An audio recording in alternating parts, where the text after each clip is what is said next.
These are real cowboys. I am not a cowgirl, but I've always dreamt of being one, and these guys have offered to teach me. Who are you? See, I grew up in Europe, and as a little kid, I used to be obsessed with horses and eventually started horse riding lessons. But as it often does, life got in the way and I stopped spending time with animals.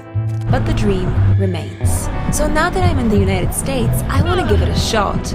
Can someone here teach me how to become a cowgirl? And here's the really big question. In a world where seemingly everybody wants to be a cowboy, Every millionaire I know wants to be a cowboy. what does it really take to become one? When I started filming this video, I thought this would be easy, and I promised myself to get a real cowgirl hat as a prize for, becoming a cowgirl. One day, when I become a real cowgirl. But what I didn't realize at the time was that this whole idea of trying to become a cowgirl as a European would be much more complicated and difficult than what I had expected. Just want to keep pushing him down this road. A lot of pressure, guys. A lot of pressure. So I went to get a lesson from a real teacher of cowboys. Hi! Morning. How's it going? Cal. This is Cal Middleton. Cal has a pretty unusual job. He travels the country far and wide, teaching cowboys how to cowboy. This one here is Macy. I think we're going to catch her in a minute. That's who you're going to ride today, Macy. More specifically, he shows people how to communicate and work with horses. The biggest mistake most people make is they're trying to be too nice and cuddly with them and petting them too much, and next thing you know, the horse is standing over top of them, which is real dangerous for people. He may sound like a real toughie, but his philosophy is actually all about responsible horsemanship. First item on the agenda: catch my horse. Give her a brush. You're not a kitchen table you're trying to, clean off. They have feelings. And clean out her hooves. Oh, and dress her up for the day. Perfect. Aha! Better, right? Ooh, it was heavy, okay? There you go. So I just got these cowboy boots and I am loving them. I think they're so cute. What do you think, buddy? I think she approves, secretly. Oh my God. Yes, this is exactly why I'm here. Now you're feeling. Forget Prada. This is the coolest thing I've ever worn in my entire life. Cal was about to teach me the basic skills of the cowgirl, and we started with basic riding, which went okay. Very good. So remember, there's basically 3 skills. What were they? Let's see if we can remember them all. Riding, Riding, herding, herding the cattle, roping. and roping. This is a pretty technical skill, so we started off by practicing with a dummy. You guys are about to meet a very famous being here. This is Carpet. This dummy calf looked like it was about 2 centuries old, but it has served as a teaching aid for many, many cowboys all across the country. Reach back. Hey, that was pretty good though. So now, the next thing you got to remember is just how to follow through. Easy. Good. Nice job, girl.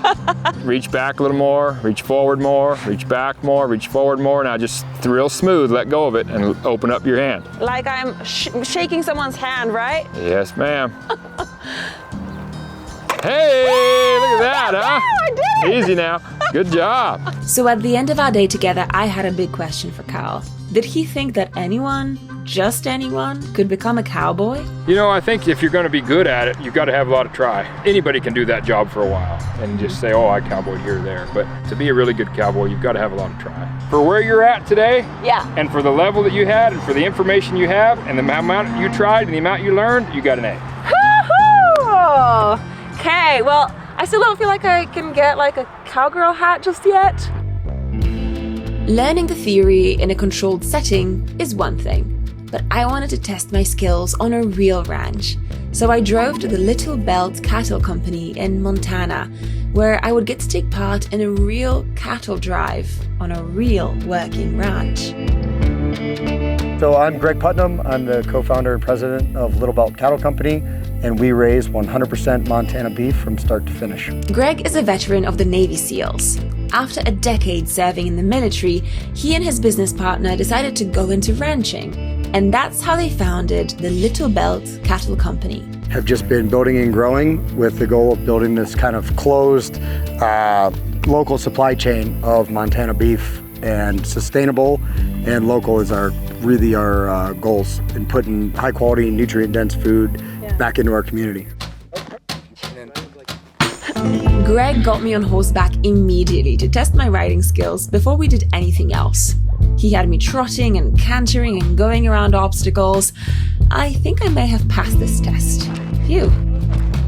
There you go, perfect. I can definitely see why people love the idea of becoming a cowgirl or a cowboy, right? Because you're like on the back of a horse, you're out in the country.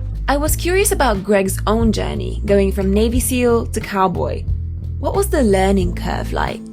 Definitely a big learning curve, and when you have that many live things in your care, it's a huge commitment, and it really has to take precedent. So the commitment that you're making to doing this has to be 100%. Today is the real test. I finally get to take part in a cattle drive and see if I have learned anything. This is going to be a taste of what a day in a cowboy's life actually looks like. Observation number 1, even in summer it starts way before sunrise. Woke up at 5 a.m. this morning and we're just about to set off to go and get our cattle today.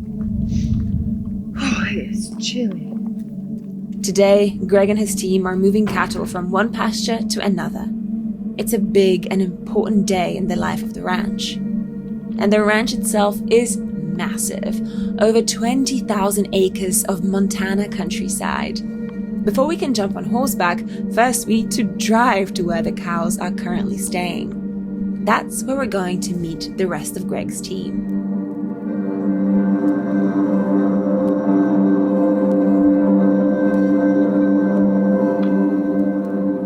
What is the point of a cattle drive? What is a cattle drive?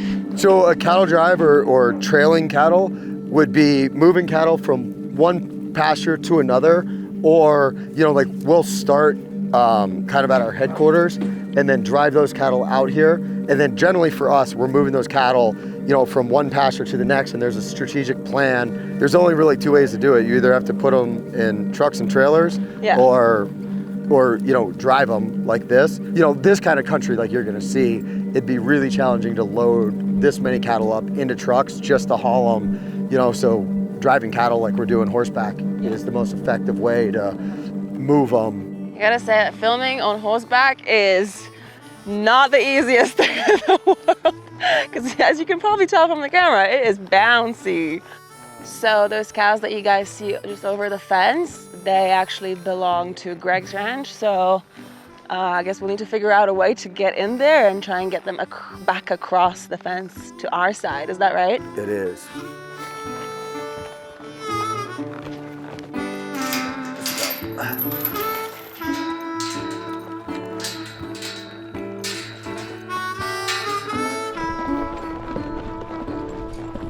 So right now we are trotting up the hill to kind of try and approach the cows at an angle so they don't freak out and run away from us. So we're trying to be gentle, subtle, stealthy. Yeah. Okay, so Greg has just trusted me to move this cow along. So I'll do my best to just gently nudge her in the right direction, which is up there towards the other cows.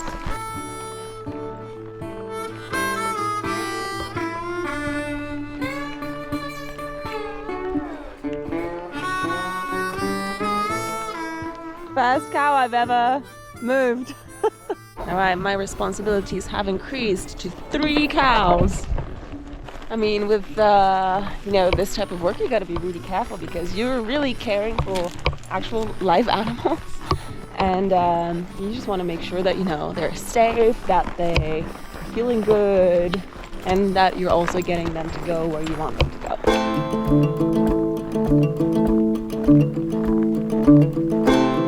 Oh, nice. Wow, well, they're we're just about to go through that gate. So I guess our mission has been a success. You know, like in a way it sounds really simple, you know, get some cows through a gate. But in reality, it takes time and it takes effort, and you have to, you know, go in there, move in a certain way to get them to want to go through the gate. It's not quite as simple as, you know, here they are, they're going.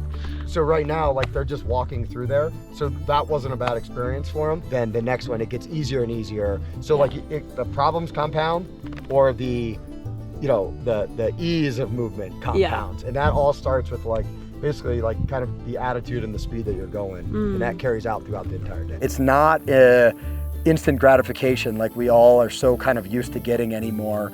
And so I really love the fact that, you know, the good and bad decisions we make, you got to wait and see what it's not going to be like, you know, this instant gratification. Oh, I want to know how this is going to be, because, you know, with environmental stuff, with livestock, and really with anything with meaning, it's time.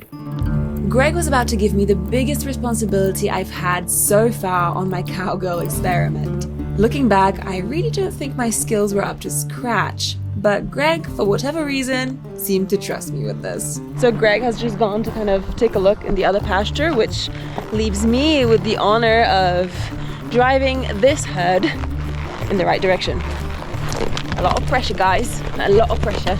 I just hope that this isn't too much responsibility all at once, because I really do not want to mess up this setup. My mission right now is to just keep them all together and moving. I have to avoid scattering them or frightening them off, or, you know, just doing anything that would get them moving in the opposite direction to where we want them to move. Greg was still somewhere behind the mountain. The rest of his team were working on other herds across the ranch. So here it was just me and this group of 14 skittish ladies. I mean, being out here, out in nature, on horseback, with other animals just feels so incredibly real, you know? It feels just real. And I love that, and I can definitely see how, you know, people would get this idea that this is the life, because it is an amazing life.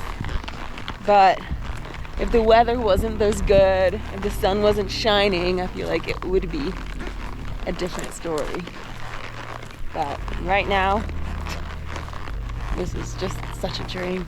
Now I just have to make sure that the cows don't go into the woods over there, and that they don't run into the fence over there. So straight ahead. And hopefully soon I'm gonna be joining up with another herd and some other cowboys who are helping us out today, just on the other side of this little hill. There's Greg. Good job. Thank you. That was awesome. Thanks. That was awesome. Thank you. Yeah. No, that was like really great. So proud of myself. So everybody wants to be a cowboy or a cowgirl when it's warm and, you know, it's like today.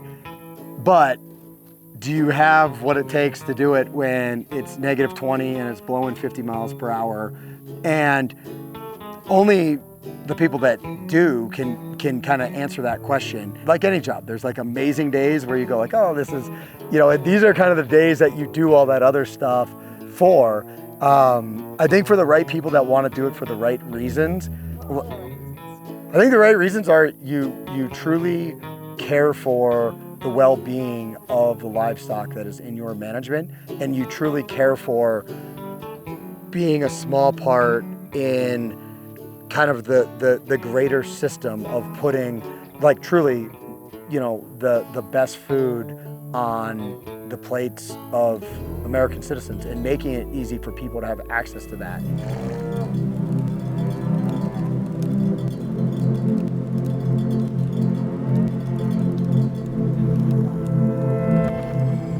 We've just joined up with another big group and 2 more cowboys.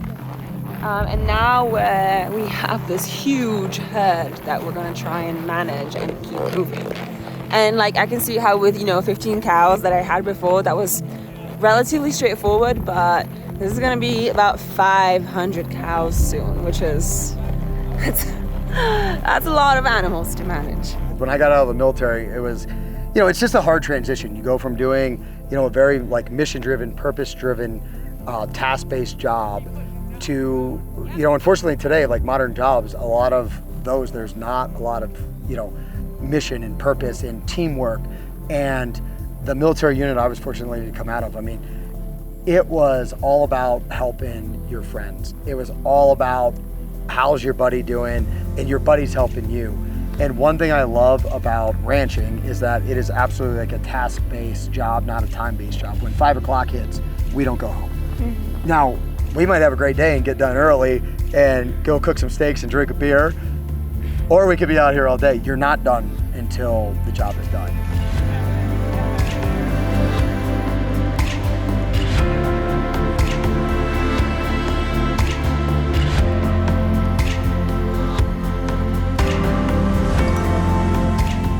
Dixie, one of the heading dogs, was just swimming to get the cows out of the water. How amazing is that?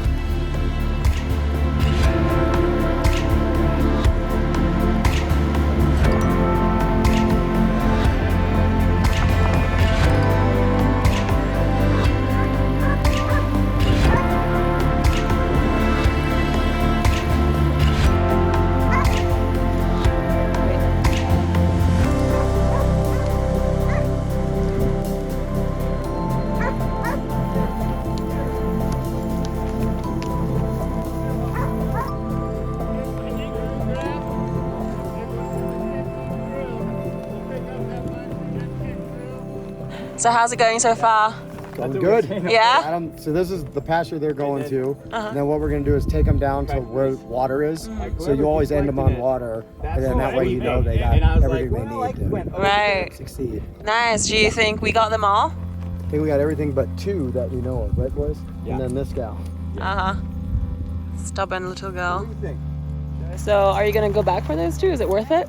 So we'll go back through and back gather this tomorrow and just like really double check that we got everything. Okay. And so we'll catch those ones then. And eventually, the job got done, as it always does. Greg's team gathered up all 500 cows, worked together, and moved them from one pasture to the next without hiccup. These boys and girls, their horses and their dogs, this is what they do every single day. This is the life they've chosen to live. And I just happened to catch them on a really, really good day. Keep that UV radiation off her eyeballs. Yeah. She loves it. She's never had watermelon. Really? She's like, it's so spicy. alright, bro. Good boy. Smile! Yeah, give her a smile. I want him to speak. That is the funniest thing. Is he just a little puppy? Yeah. Oh, Like, this one's for me. No. Yeah. Do you harbor any hopes that your children might kind of take over the business one day? That's a great question. I do, yeah, no, totally. I have 3 daughters. Their ages are 10, 8, and 6. And they're not here today, but usually they're out here helping, and they come and participate in ranch activities. And I do, inside, I really do hope that it resonates enough with one, all of them to where they want to take over. But I know one thing for sure, that the hard work and the dedication and the care that they're learning for something kind of bigger than themselves will apply to whatever they do in the future. And I secretly hope that some, that it will be in agriculture, just so I can keep doing it longer. Love it. I quickly learned that all these rodeo skills that you see on the grand stage, the barrel racing and the roping and all the showy tricks, they're actually rooted in real cowboy culture, but they are just a tiny, maybe even insignificant part of what it really means to be a working cowboy. Because from everything I've learned here, cowboying is about something very different from what I had expected. And although I didn't love the show Yellowstone, this part here was spot on. A friend of mine in Jackson Hole was talking about their rodeo. Bozeman doesn't have one. Why not? That's because nobody here cares about rodeos. Oh, you're wrong, John. Every millionaire I know wants to be a cowboy. And this is why I'm not getting myself a cowgirl hat. Because to be a real cowgirl, you don't just dress like one. It's not something you can achieve in a couple of days. To be a cowgirl, you dedicate your life to it. You get up early, you work hard, you show up day in, day out, rain or sunshine. It now seems to me that cowboying isn't just a job or even a lifestyle. It's a calling.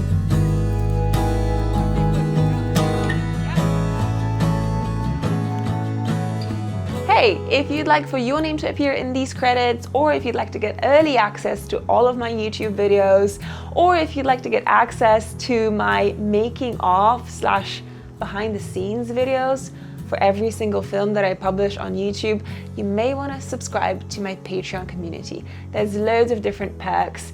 Patreon is where I usually post my early life and travel updates, where I make loads of exclusive content, and we get a chance to connect on live calls as well. It's a really, really great community, and yeah, if you'd like to see more of me, this is the link somewhere here on the screen.